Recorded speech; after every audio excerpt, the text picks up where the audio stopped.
silakan. Okey, terima kasih. Boleh mula.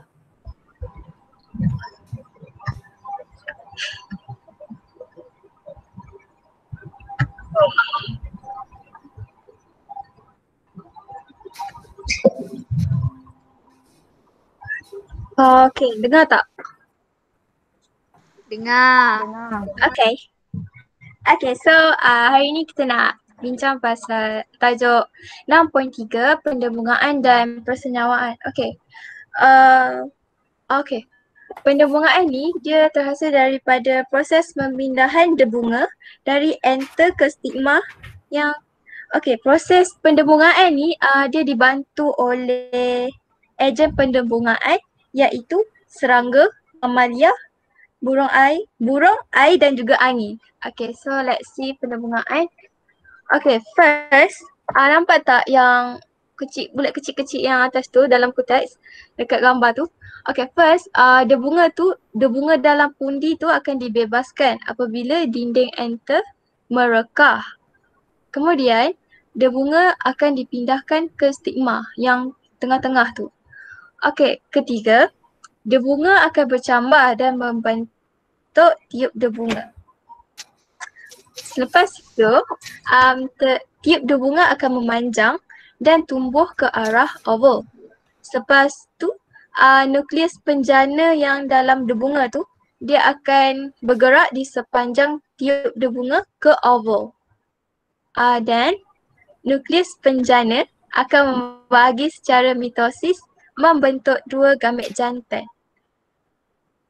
Kemudian, hujung tiup debunga akan merembeskan enzim untuk mencerna tisu-tisu stil.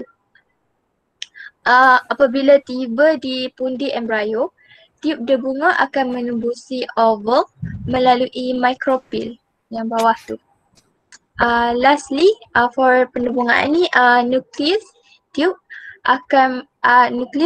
merosot dan kedua-dua gamet jantan akan masuk ke pundi embrio. Okay, next. Bila dah sampai pundi embrio tu akan berlaku persenyawaan ganda dua dalam pembentukan zygote diploid dan pembentukan nukleus triploid.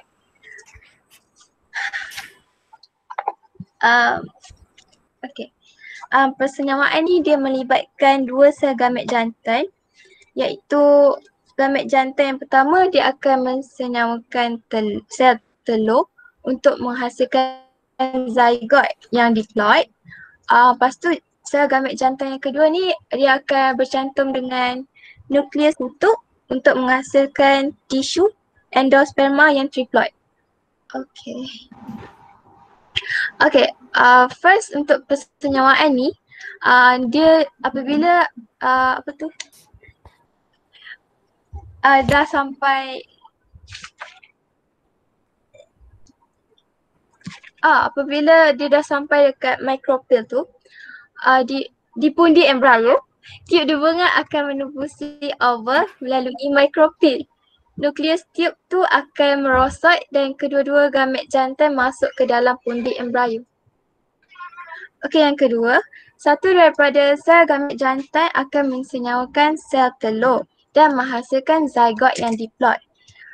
Gamet jantan yang kedua tu akan bercantum dengan dua nukleus kutub untuk membentuk nukleus endosperma yang triploid. Saya nak buat tutup. Okay dah. Tu je. Untuk kepentingan persenyawaan ganda dua dalam kemandirian tumbuhan berbunga ialah untuk yang pertama ialah penghasilan zygote melalui persenyawaan satu gamet jantan dengan sel telur. Kepentingan yang kedua ialah penurunan maklumat genetik ke generasi berikutnya. Yang ketiga, untuk memulihkan keadaan haploid dalam gamet dengan pembentukan zygote yang diploid. Yang keempat, untuk penghasilan endosperma melalui pencantuman satu lagi gamet jantan dengan dua nukleus kutub. Akhir sekali untuk mengekalkan kemandirian spesies tumbuhan. Terima kasih. Itu je. Ada berapa soalan tak? Siapa ada soalan? Tak ada. Nanti bahaya. Okay, kalau tak ada, next. Oh, Terima kasih. sorry.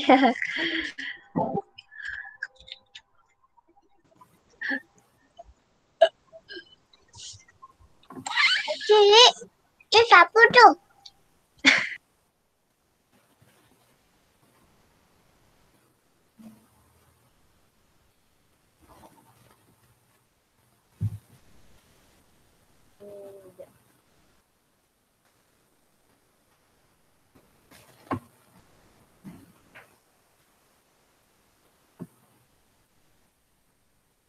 Nampak tak?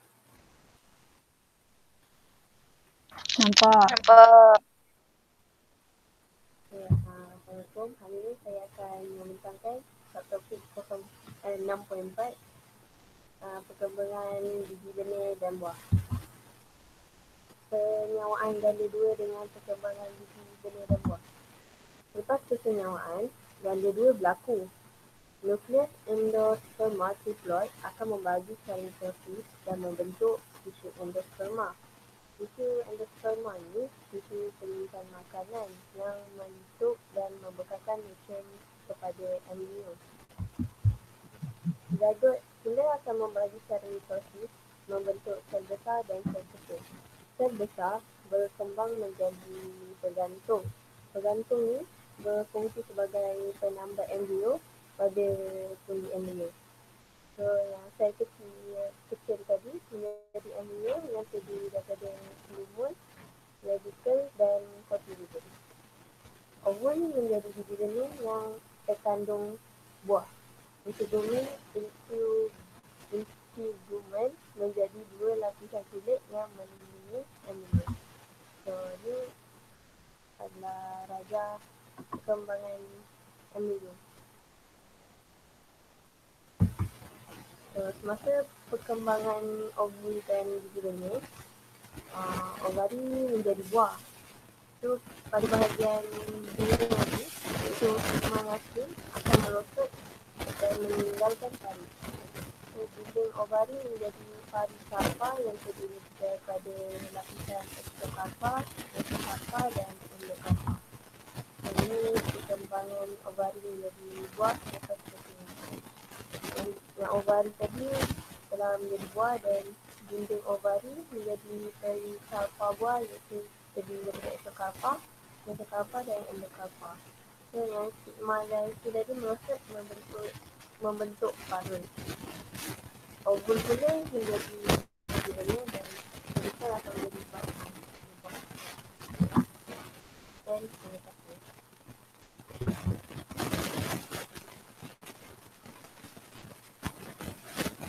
Soalan tu.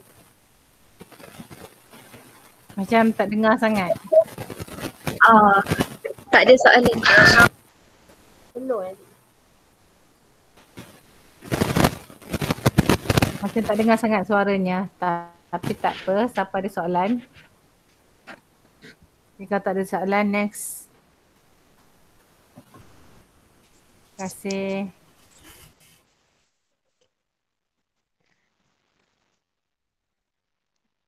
Dengar tak? Dengar. Dengar. Kenapa dia macam ni? Kejap Kejap.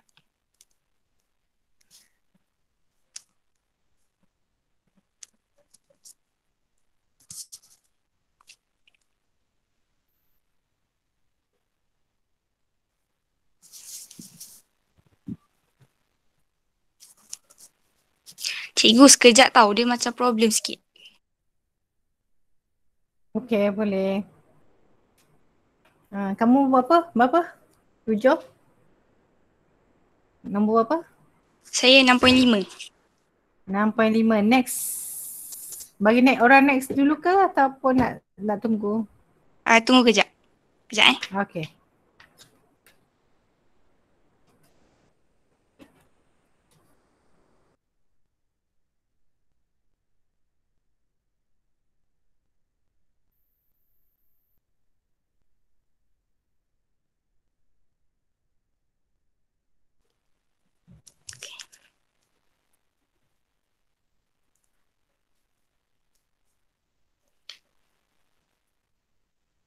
Alah, dia jadi macam ni lah. Sorry lah, yang slide first ni dia macam kabur. Dia macam tak nampak. Tak tahulah, dah buat banyak kali dah. Tak apa. Assalamualaikum warahmatullahi wabarakatuh. Hari ni saya nak bentangkan subtopik 65 iaitu kepentingan biji benih untuk kemandirian. Yang ni nampak tak? Nampak. Terima kasih. Seperti yang kita tahu, kebanyakan buah yang kita makan mempunyai banyak biji benih kan? Misalnya seperti buah tembikai. Hal ini kerana jika biji benih banyak, maka peluang untuk berlakunya pembiakan adalah lebih tinggi. Seterusnya, benih merupakan struktur yang digunakan untuk menanam kebanyakan tanaman angiosperma semula bagi mengekalkan kemandirian spesies tumbuhan. Angiosperma dekat sini maksudnya tumbuhan berbunga. Biji benih mempunyai ciri-ciri khusus untuk meningkatkan peluang pembiakan. Antara ciri-ciri tersebut termasuklah biji benih mengandungi struktur embrio yang akan bercambah untuk membentuk anak benih. Seperti yang dalam rajah tu ada dilabelkan struktur embrio yang warna hijau tu. Dalam biji benih juga terdapat tisu endosperma atau cotyledon yang menjadi sumber nutrien bagi membekalkan tenaga semasa percambahan berlaku. Kalau tak ada tenaga macam mana tumbuhan nak membesar kan? Okey, seterusnya. Jelas tak? Laju sangat ke? Tak kan? Okey je. Okey, terima kasih. Seterusnya, biji benih diselaputi struktur testa yang kuat, keras dan kalis air untuk mengelakkannya daripada rosak. Struktur testa juga dikenali sebagai kulit biji benih. Biji benih dapat membentuk struktur dorman yang membolehkan biji benih disimpan dalam jangka masa yang lama. Seterusnya, biji benih mempunyai ciri-ciri khusus seperti ringan, mempunyai tisu berspan, kuat dan juga tidak mudah rosak.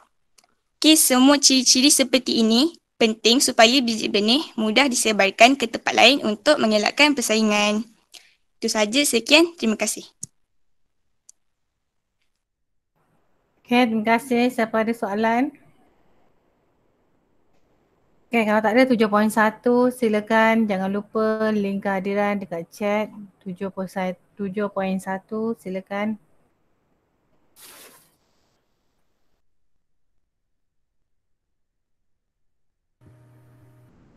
Nampak kan? Nampak. Assalamualaikum. Hari ini saya akan membentangkan tajuk penyesuaian tumbuhan pada habitat. So, kita mulakan dengan penyesuaian tumbuhan. Adaptasi merupakan penyesuaian organisma terhadap persekitaran.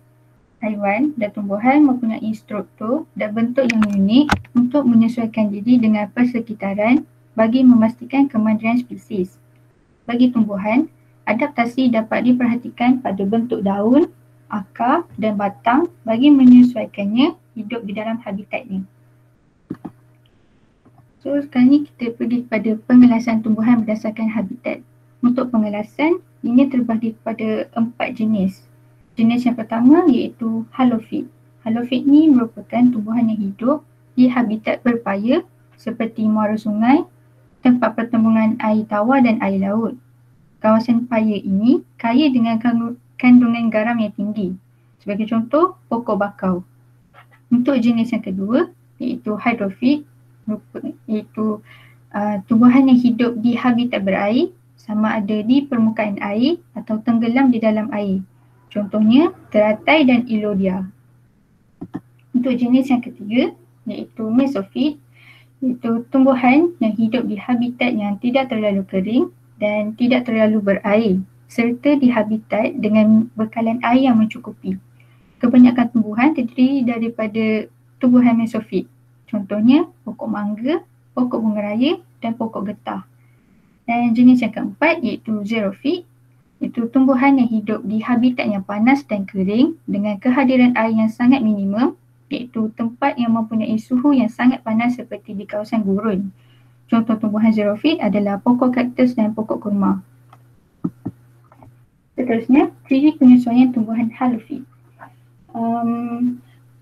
Tumbuhan halofit merupakan tumbuhan yang dapat hidup dalam habitat yang mengandungi kepekatan garam yang tinggi serta kandungan oksigen yang rendah.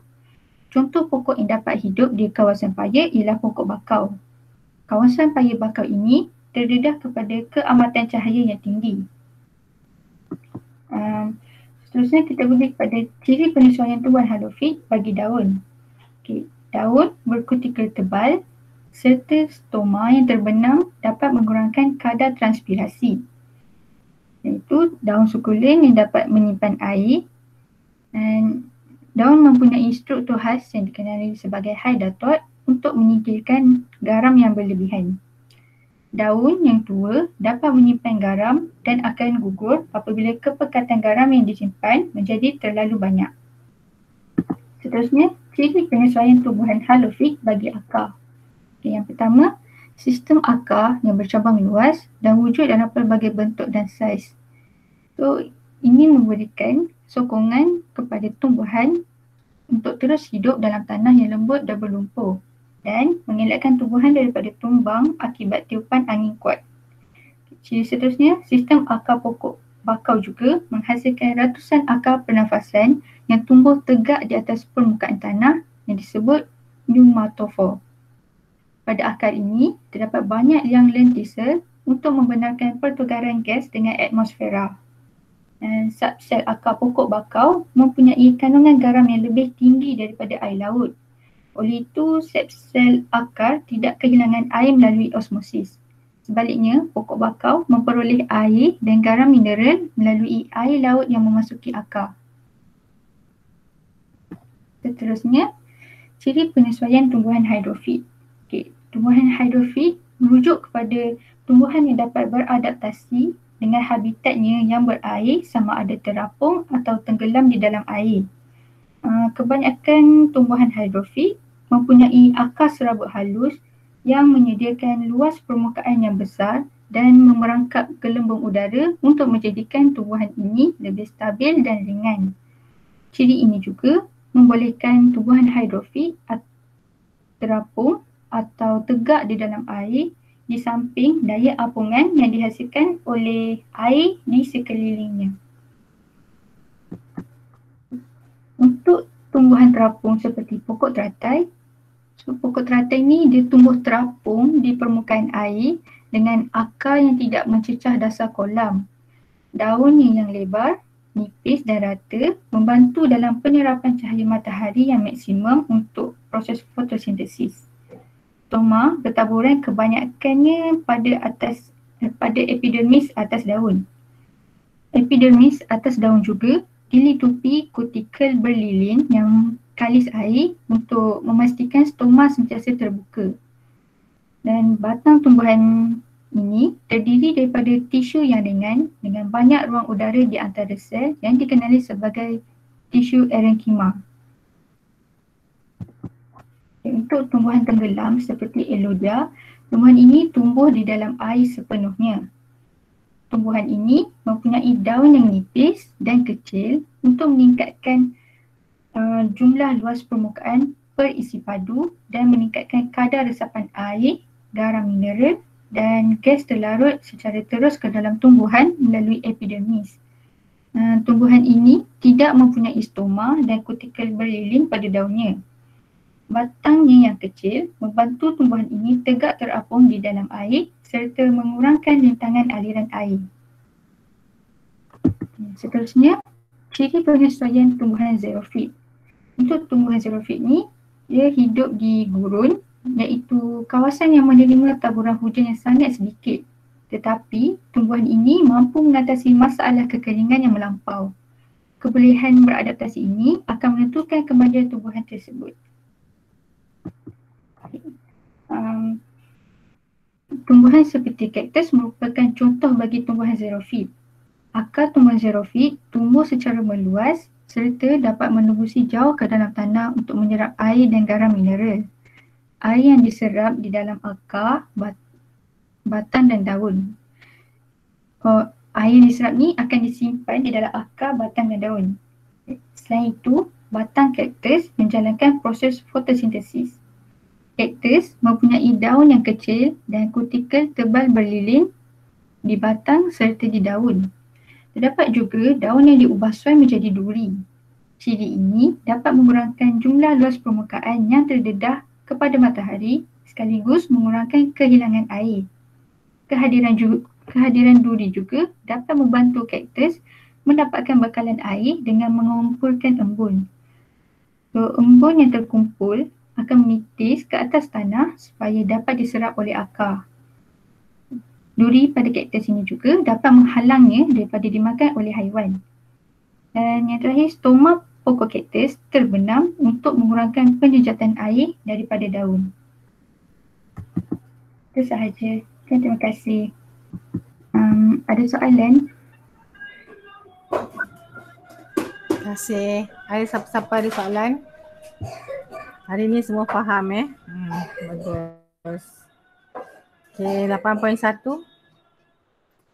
Cikgu, saya nak minta tolong cikgu bentangkan slide saya, boleh tak cikgu? Dah hantar dekat mana? Saya hantar kat tele. Sekarang ke bila? Saya dah pernah hantar dah kat cikgu. Okey, baik, saya tengok. PM saya. Okey.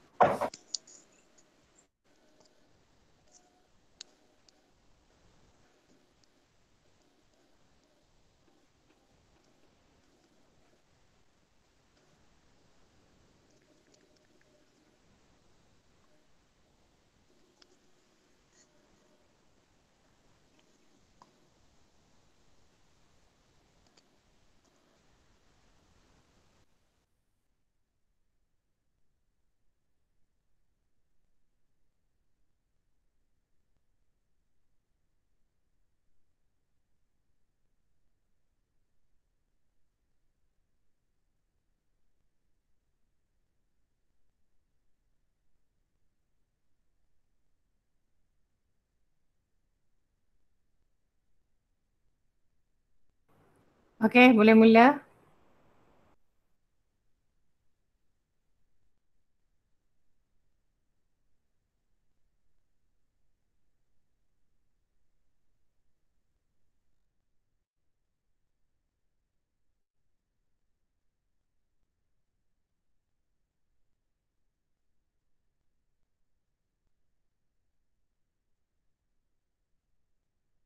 Cikgu, line saya macam lambat sikit jadi tak keluar lagi slide tu.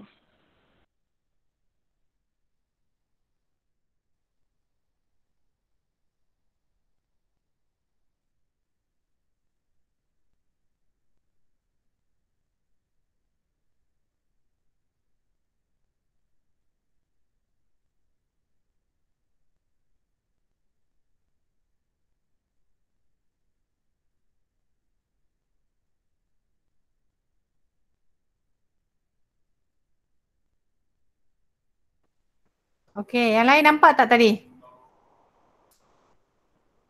Tak. Sekejap. Nampak.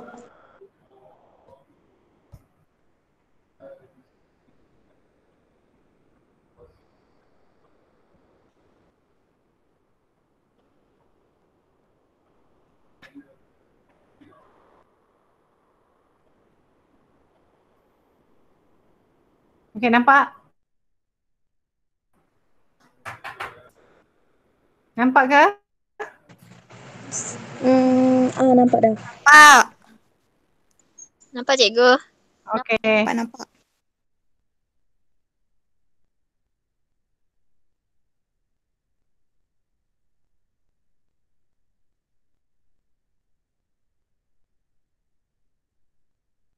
Saya mulakan ya cikgu?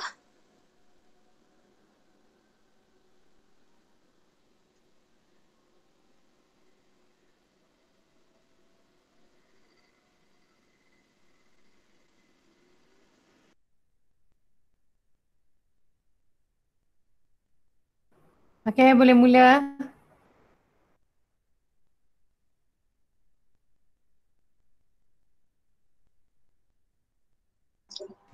Cikgu ada sharing. Oh, okey. Boleh ya cikgu? Ya, ya, silakan. Okey.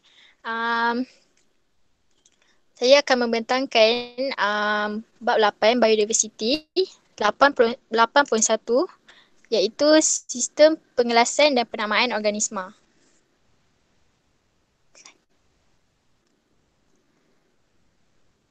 Okey. Definisi biodiversity adalah kepelbagaian jenis hidupan seperti mikroorganisma, haiwan atau tumbuhan yang berinteraksi antara satu sama lain.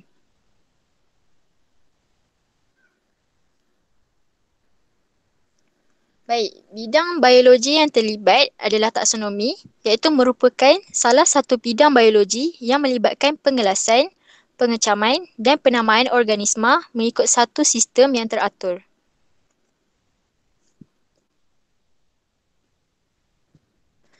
Baik, pengelasan organisma mengikut taksonomi ada 3 langkah. Langkah pertama adalah pengelasan. Organisma dikategorikan berdasarkan ciri yang diperhatikan melalui sistem hierarki taksonomi.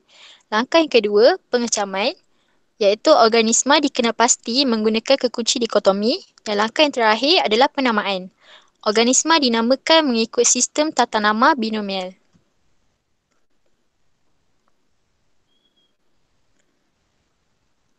Baik, pengelasan organisma. Dikelaskan kepada 6 kumpulan besar yang mengikut sistem 6 alam. Dikelaskan berdasarkan ciri yang boleh diperhatikan, iaitu jenis sel, bilangan sel dan jenis nutrisi.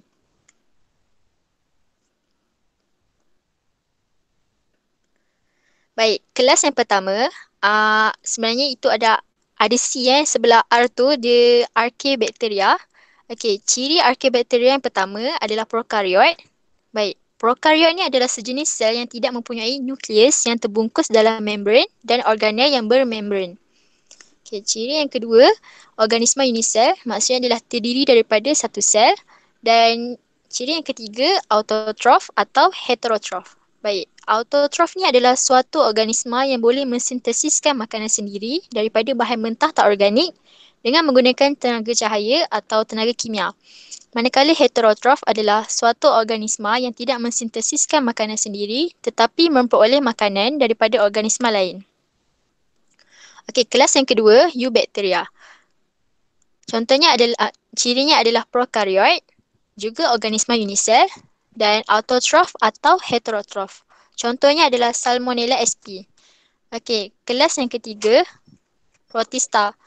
Cirinya adalah eukariot. Baik, eukariot ni adalah mempunyai nukleus dan organel yang dikelilingi oleh membran. Juga organisma unisel atau multisel dan autotrof atau heterotrof. Tak maulah. Ambil dia ni. Ambil air kakak. Dari tadi dia tengah habis buat kerja-kerja mak. Cikgu, slide seterusnya.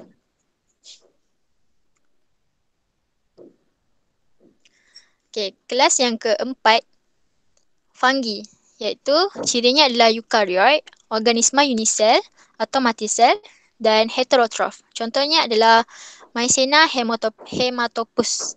Ada contoh gambar di situ.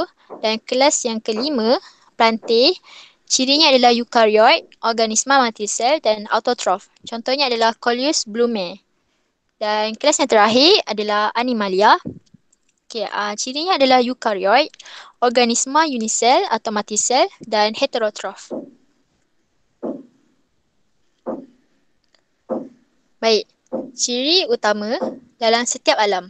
Kelas yang pertama, Archaebacteria, merupakan organisma prokariot. Yang kedua, merupakan organisma unisel. Yang ketiga, merupakan bakteria primitif. Baik, bakteria primitif ni adalah bakteria sederhana. Okey, yang keempat, mempunyai dinding sel yang tidak mempunyai peptidoglycan. Yang kelima, habitatnya di kawasan yang sangat panas, berasid, masin atau persekitaran anaerob. Okey, yang keenam, terbahagi kepada 3 kumpulan mengikut habitat. Pertama, metanogen. Metanogen ini merupakan bakteria anaerob obligat, dijumpai di kawasan paya dan saluran pencernaan haiwan ruminan serta manusia. dan menghasilkan metana sebagai hasil metabolisma. Yang kedua, halofil. Halofil ni dijumpai di kawasan yang sangat masin seperti di laut mati. Dan yang ketiga, termofil. Termofil ni merupakan bakteria yang tahan suhu tinggi iaitu suhu optimumnya antara 60 darjah Celsius hingga 80 darjah Celsius. Ia dijumpai di kawasan mata air panas dan berasid seperti di Taman Negara Yellowstone di Amerika Syarikat. Contohnya adalah Sulfolobus sp atau dalam kurungan bakteria sulfur dan Halobacterium salinarum. Ada contoh gambar kat situ. Okay, kelas yang kedua, eubacteria. Okey, ciri utamanya adalah merupakan organisma prokariot. Kedua, merupakan organisma unisel. Biasanya sel-sel bakteria terhimpun untuk membentuk koloni. Yang ketiga, merupakan bakteria sebenar. Keempat, mempunyai dinding sel yang diperbuat daripada peptidoglycan. Peptidoglycan ni dikenali sebagai murin, iaitu sejenis polimer yang terdiri daripada gabungan gula dan asid amino. Yang kelima, cytoplasma eubacteria mempunyai ribosom dan plasmid tetapi tiada organel bermembran seperti mitokondria, jalinan endoplasma dan organel lain. Yang keenam, bakteria dikelaskan mengikut bentuk. Yang ketujuh, contoh dia adalah Streptococcus pneumoniae dan Vibrio cholerae. Ada contoh gambar di bawah.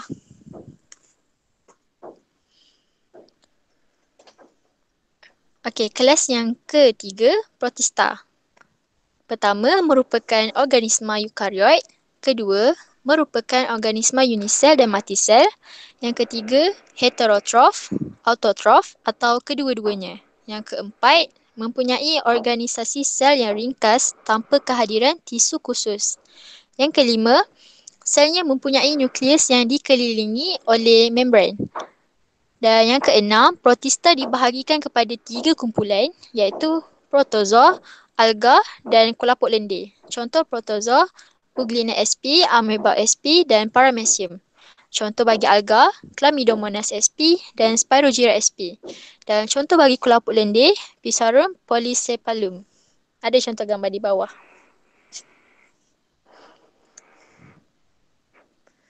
Ialah kelas yang keempat, fungi. Merupakan organisma eukariot, merupakan organisma unisel atau multisel, heterotrof atau dalam kurungan saprofit atau parasit, dinding sel yang dibina daripada kitin dan badan terdiri daripada jaringan berbenang hifah yang disebut miselium. Contohnya adalah yeast dan cendawan.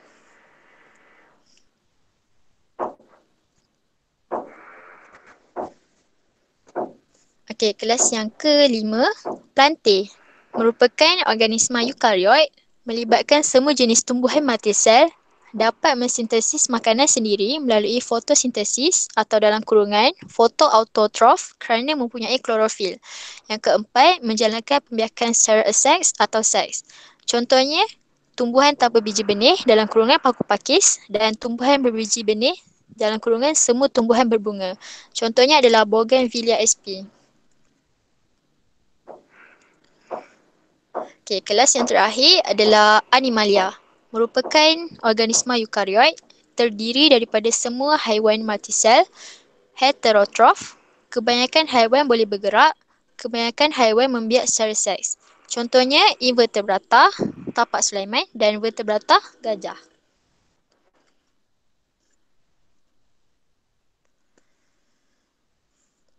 Baiklah, seterusnya hierarki taksonomi.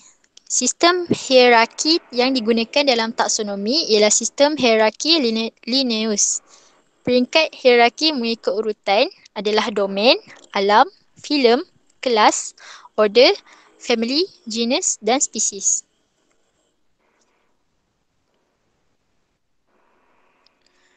Domain merupakan peringkat tertinggi dalam sistem hierarki bagi pengelasan biologi. Setiap alam dibahagikan kepada beberapa kumpulan kecil yang disebut filem.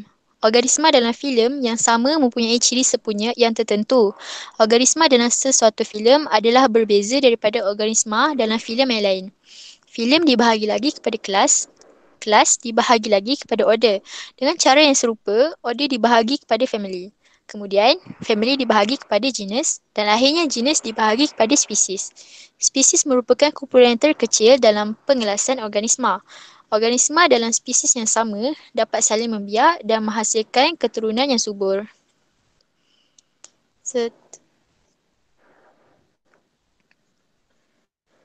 Ini adalah contoh gambar rajah. Contoh gambar rajah untuk peringkat dalam sistem hierarki taksonomi. Seterusnya,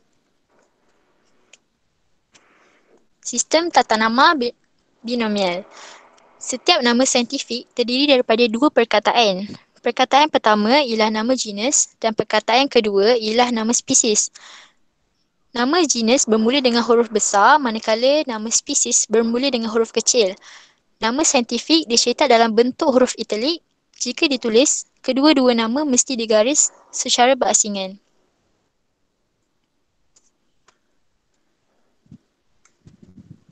Okey, jadual 8.1 menunjukkan cara menulis nama saintifik. Okey, nama biasa burung pekakar cicit, nama jenisnya adalah Alcedo, nama spesiesnya adalah Atis dan nama saintifik tulisan italik adalah Alcedo Atis.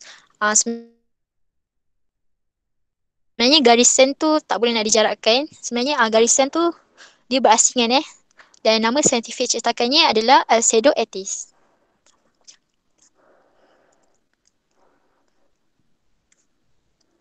Seterusnya adalah kekunci dikotomi. Satu alat yang digunakan oleh ahli taksonomi untuk pengecaman organisma berdasarkan persamaan dan perbezaan. Salah satu cara untuk membina kekunci dikotomi adalah melalui beberapa siri kuplet.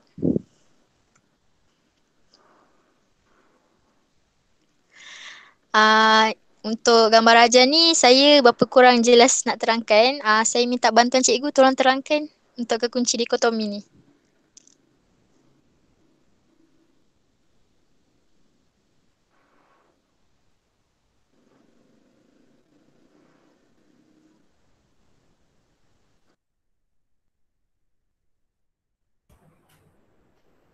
Okey, yang mana yang tak faham?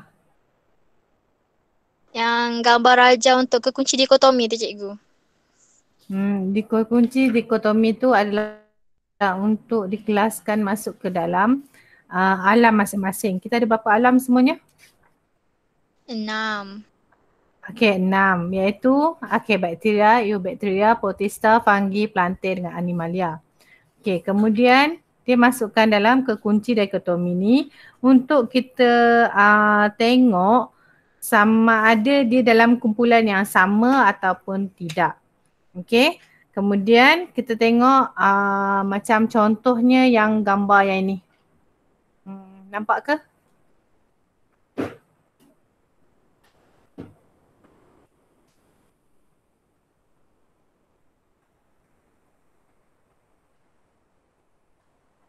Okey, contohnya yang ini. Dia mempunyai kaki. Ada berapa banyak yang mempunyai kaki? Daripada sini, daripada gambar ni. Ada berapa banyak yang mempunyai kaki?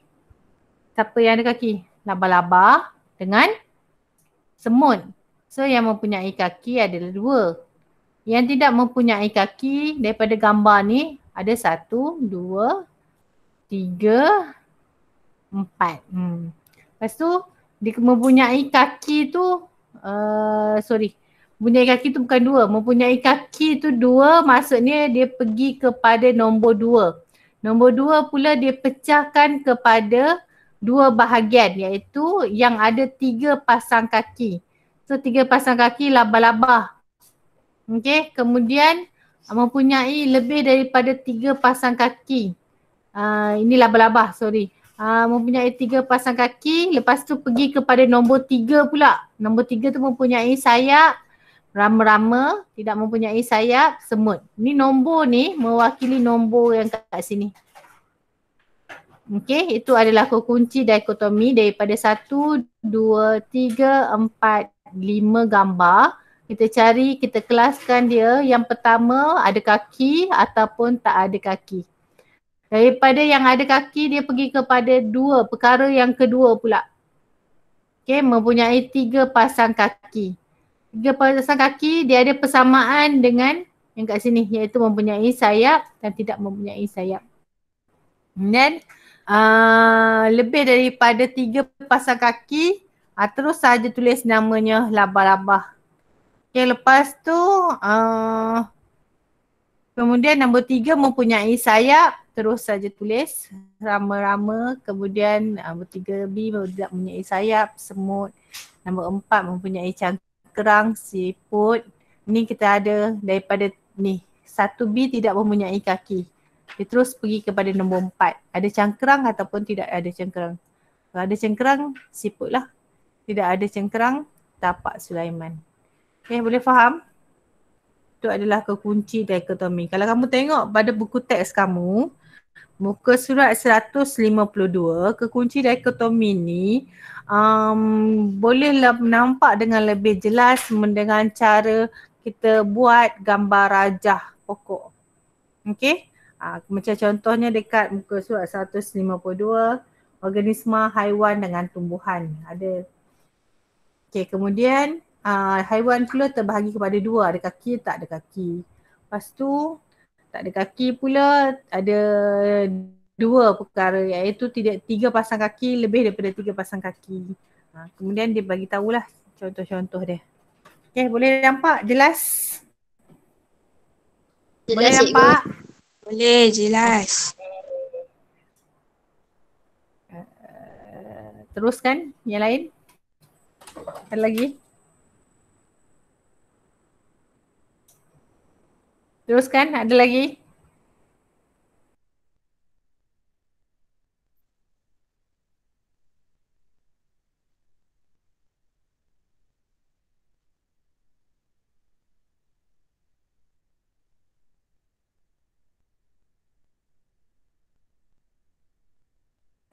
Okay, dah tak ada dah. Tadi siapa present tadi? 8.1? Saya. Ada soalan?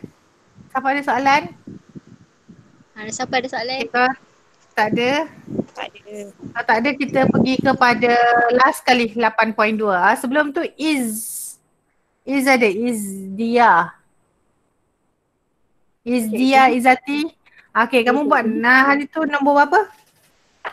10.1. 10.1. Lepas kamu ada seorang lagi yang baru masuk kan? Ya, cikgu. Siapa? Siapa Cik yang baru Alia. masuk? Siapa? Puteri Alia, cikgu. Puteri Alia, dia ada masuk kelas ke tak? Okay, tak ada. So next week lah. Puteri Alia 10.2. So kita berhenti sampai 10.2 kan? Okay, jadi hari ni last 8.2, next week 8.3 sampai kepada 10.2 ya. Okay, teruskan 8.2. Cikgu, dia tak dapat nak masuk meet sebab ada emergency. 8.2 ke 8.3 yang tak dapat masuk sini? 8.2. 8.2. 8.3?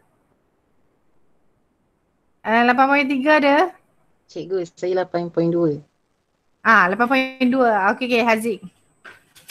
Silakan 8.3 yang tak dapat. Okay, teruskan.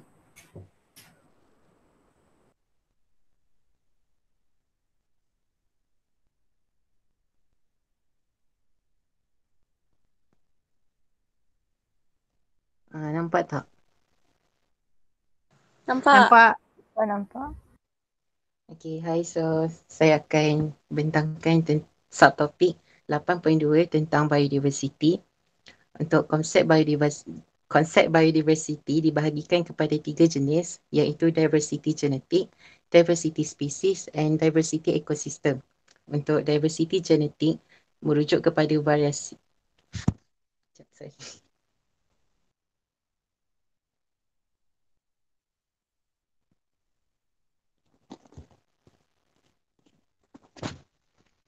Okey, untuk diversity genetik merujuk kepada variasi gen individu di dalam suatu populasi dan variasi gen di antara populasi yang berbeza bagi sesuatu spesies yang sama.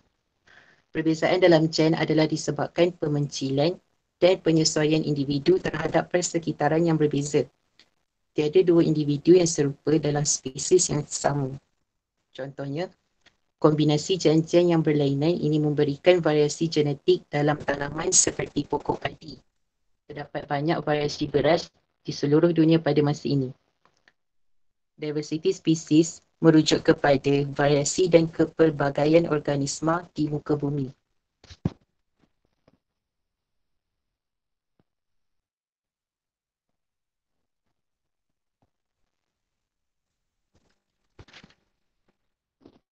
Sekejap, dia lambat sikit.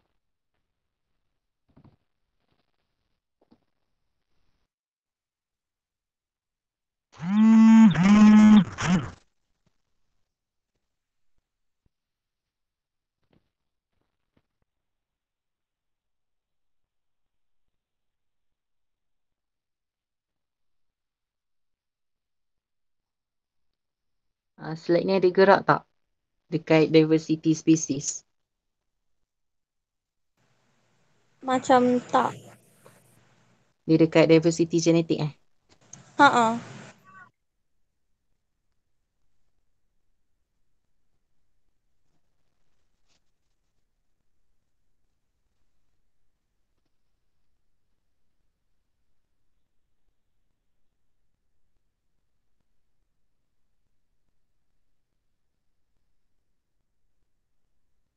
Sekejap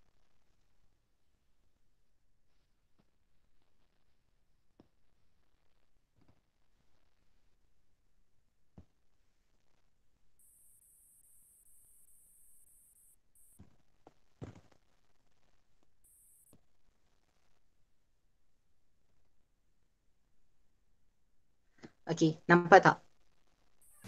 Nampak. Okey, so diversity species merujuk kepada variasi dan kepelbagaian organisma di muka bumi. Diversity species merangkumi jumlah bilangan spesies dalam komuniti dan taburan spesies dalam komuniti. Contohnya, hutan hujan tropika mempunyai diversity spesies yang tinggi, iaitu 5 hingga 10 juta spesies serangga dan lebih daripada 2 juta spesies tumbuhan berbunga.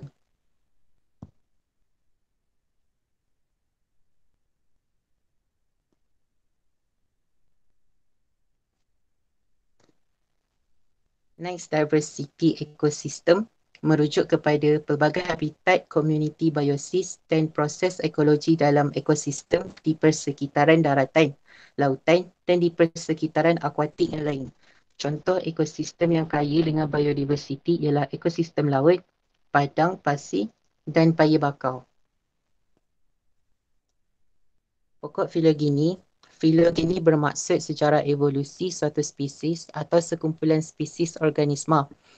Pokok filogeni merupakan satu racah bercabang yang mewakili hipotesis tentang hubungan evolusi sekumpulan organisma.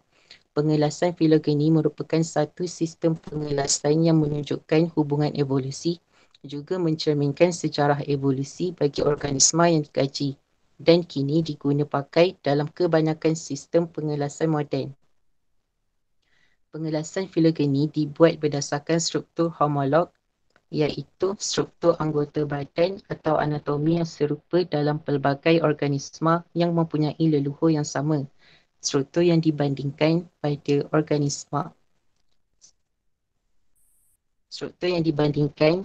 organisma menjalankan fungsi yang berlainan. Racah 8.6 menunjukkan bahawa keempat-empat haiwan berasal daripada satu leluhur yang sama dan mempunyai satu hubungan yang rapat. Hubungan evolusi dan sejarah evolusi antara pelbagai spesies biologi dapat ditunjukkan dengan pokok filogeni. Corak cabang dalam pokok filogeni mencerminkan cara spesies atau kumpulan lain berkembang daripada satu siri leluhur yang sama.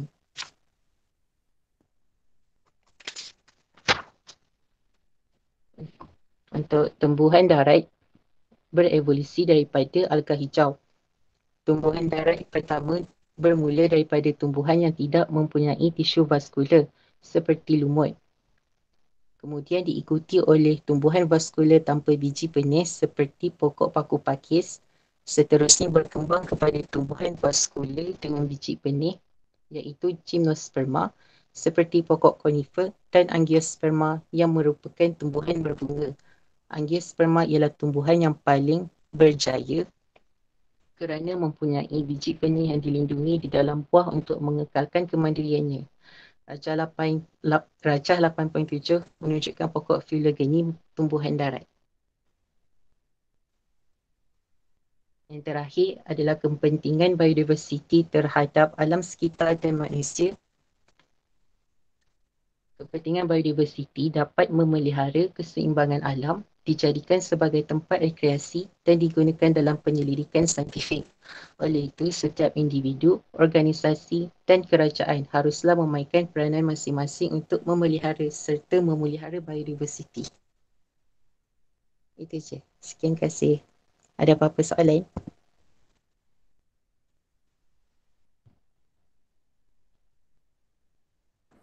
Okey, siapa yang ada soalan? Okey, kalau tak ada